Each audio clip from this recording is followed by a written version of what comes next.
Das neue Transfersystem bzw. die neuen Möglichkeiten jetzt hier bei FIFA 20 Karrieremodus Konzept Teil 7.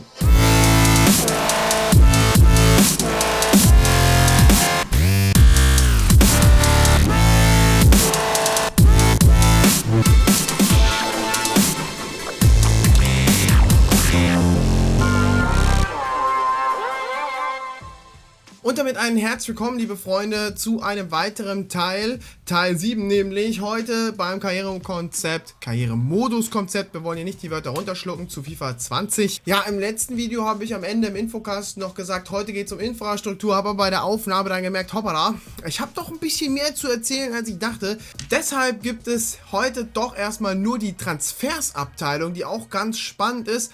Hauen wir also mal rein. Denkt immer dran, bei meinem Prinzip hier geht es natürlich darum, mit der Motivation Herausforderungen ranzugehen, und da muss im Transfer natürlich auch viel passieren, und das werde ich euch jetzt so ein bisschen erzählen. Diese Aufnahmen, diese Konzepte zu bauen, haben mich jetzt über eine Woche Arbeit gekostet, wenn ich die Arbeitszeit zusammenschnippel, deswegen würde es mich freuen wie ein Schnitzel, wenn ihr einen Daumen nach oben da lassen würdet. Vielen, vielen Dank. Wir waren ja in der letzten Folge im Bereich Jugend, das habe ich alles vorgestellt. Wenn ihr jetzt sagt, Jugend, habe ich verpasst, dann musst du auf jeden Fall Infocast nochmal anklicken, ne? Und das erstmal da anschauen. Wir gehen aber jetzt einen weiteren Punkt nach rechts. Wir haben ja Büro schon abgeklappert, Zentrale haben wir am Anfang angemacht, wir haben uns die Mannschaft angeschaut, wir haben uns jetzt die Jugend angeschaut, wir haben schon eine Pressekonferenz gemacht, wir haben Kalender, ein Freundschaftsspiel bei Bayern angefragt und auch eine Saisoneröffnungsfeier gestartet. Und jetzt kommen wir auf den nächsten Punkt, den wir abarbeiten müssen, und das ist Transfers. Jo, und so sieht das jetzt aus. Hat sich jetzt auch nicht so groß geändert, aber muss auch nicht, weil es ist ja nicht falsch. Falscher,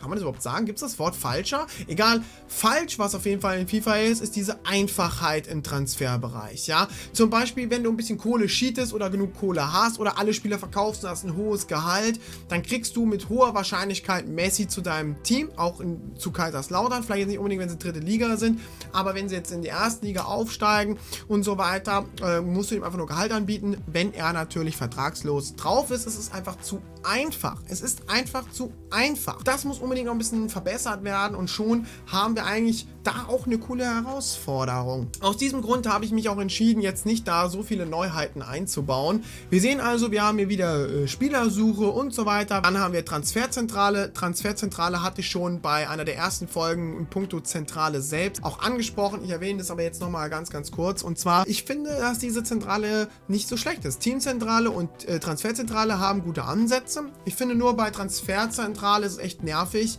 wenn du irgendwelche Spieler irgendwie da rein vermerken musst, und dann musst du sie suchen und dann drückst du Dreieck, um einen rauszulöschen und so, und dann fluppt der irgendwo hin und du warst, hey, ich wollte doch eigentlich da unten weiter sortieren, warum fluppt der jetzt wieder nach oben und so.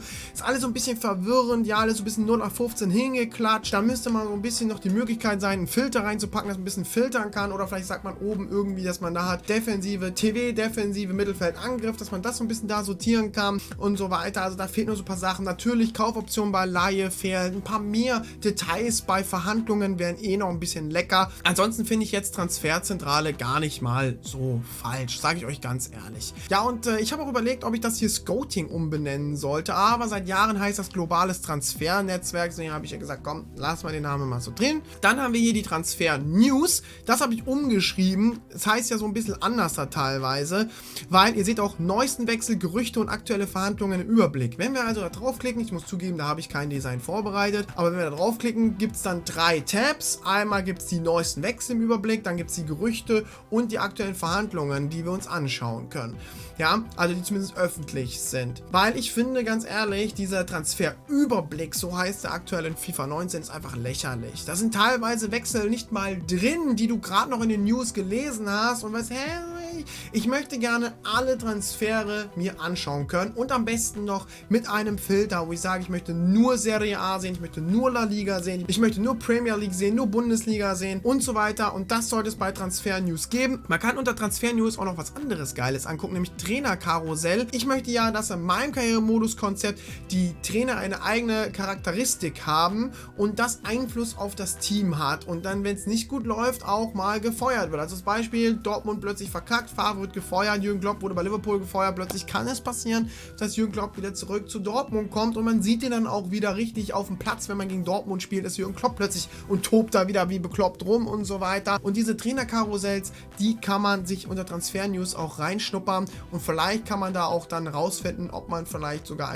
selber ein eigenes Angebot bekommt, wenn man keine Lust mehr hätte, bei Kaiserslautern zu sein, was natürlich am Anfang der Saison nicht geht. Aber das wäre bei Transfer-News. Ich finde Transferüberblick einfach wieder so ein Hingeklatsche nur, sage ich ganz ehrlich. Hier oben seht ihr auch was richtig Leckeres, Geiles, liebe Freunde, und zwar Kaderplanung. Kaderplanung, das ist inspiriert, diese Idee, aus zwei Varianten. Einmal vom alten EA Sports Fußballmanager und einmal vom Dream Squad aus Food. Wir haben die Chance also jetzt hier drauf zu klicken und kriegen da ein Dream Squad, also eine ganz normale Aufstellung. Wir können eine ganz normale Formation auswählen.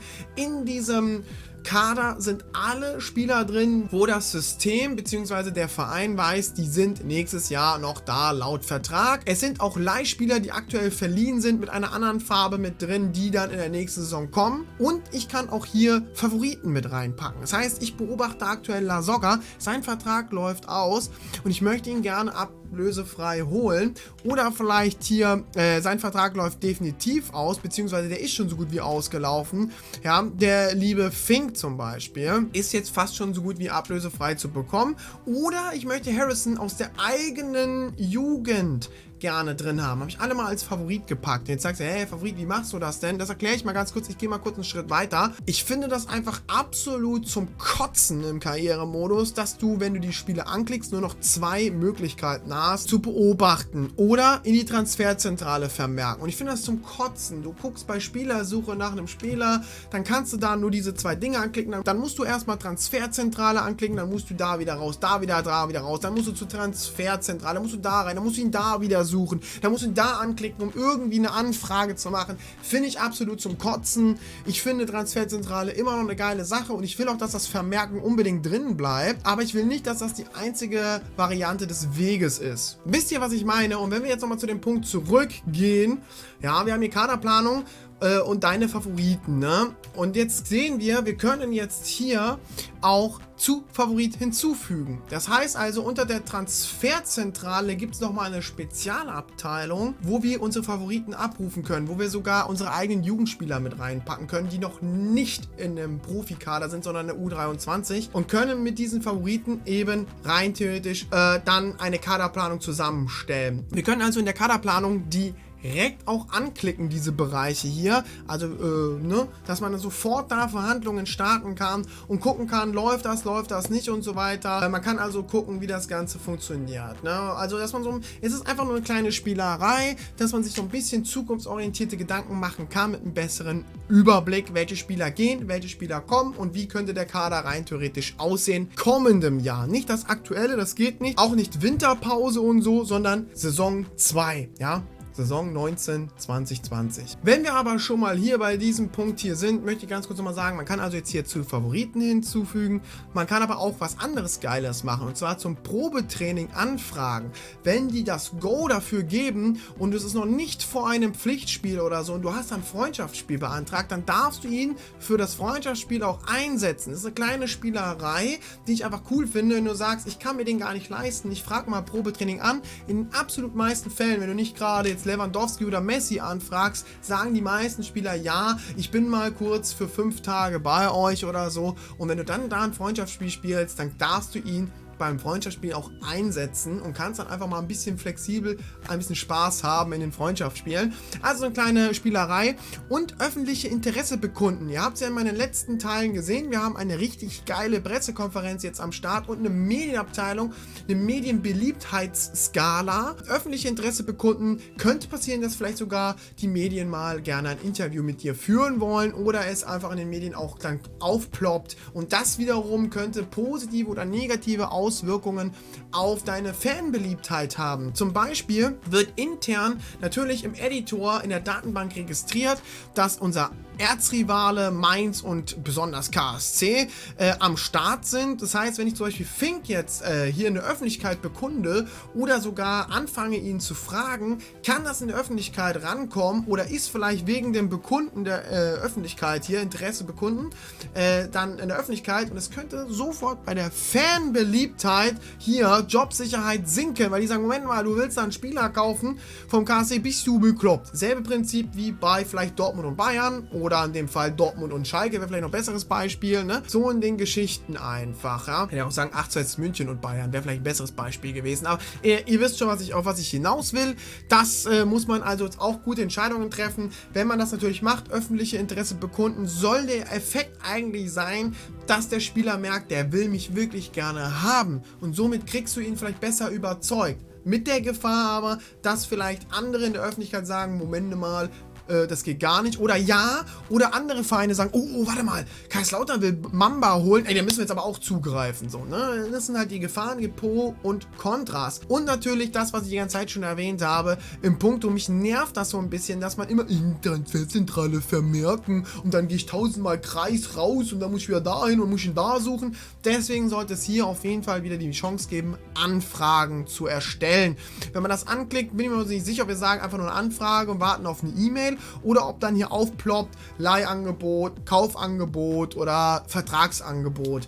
Ja, das weiß ich jetzt nicht. Das können wir drüber streiten. Könnt ihr sagen, ob ihr das so wollt oder nicht. Aber so mal dieser Punkt, der mir einfach wichtig ist. Und ich habe es jetzt schon öfter gesagt, deswegen sage ich es hier auch nochmal. Deswegen habe ich dieses Bild hier reingenommen. Hier habe ich auch nichts bearbeitet oder so. Auch Strohengel oder so spielt es hier null Sinn. Ist einfach nur, das war der erste, der oben war. Im Karrieremodus habe ich schnell ausgewählt, um dieses Bild hier zu haben. Mir geht es einfach nur darum, dass wirklich hier, da wiederhole ich mich, mehr Detailmöglichkeiten gibt. Wenn man mich jetzt persönlich fragt, ob ich es unbedingt will, oder ob ich es toll finde, muss ich sagen, diese ganzen Sequenzen kann man auch wieder wegschmeißen. Ja? Man kann auch einfach wieder eine Oberfläche designen, wo man einfach Vertragsverhandlungen macht und läuft irgendwie so ein Balken mit Geschicklichkeit, ob das jetzt gut wird oder nicht, ob das dem KSC gefällt mit dem Angebot oder nicht und fertig und hat wirklich ganz, ganz tolle Details, so wie es eben früher war. Ich glaube, FIFA 17 war das so zuletzt, ne?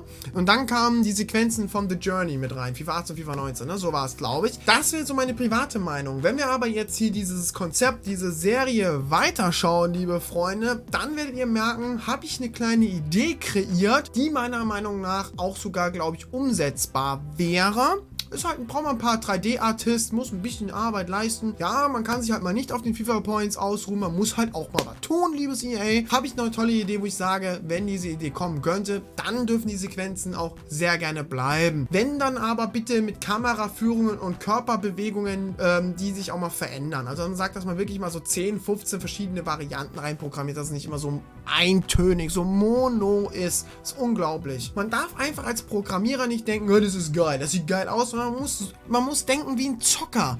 Man muss denken wie ein Zocker. Und ein Zocker liebt dieses Spiel und suchtet es und spielt nicht nur einmal, das ist geil. Er spielt das fast jeden Tag und er sieht da im Durchschnitt alle paar Tage 3-mal diese gleichen Sequenzen. Und so muss man denken als Programmierer. So muss man denken. So, oh, warte mal, wenn ihr jetzt alle 3 Tage mindestens 2-mal diese Sequenz seht, ja, dann müssen wir mal ausrechnen, wie viele verschiedene Varianten wir mal machen sollen, deswegen es ein bisschen auf Zeiten es attraktiver ist. Ja, so ein bisschen.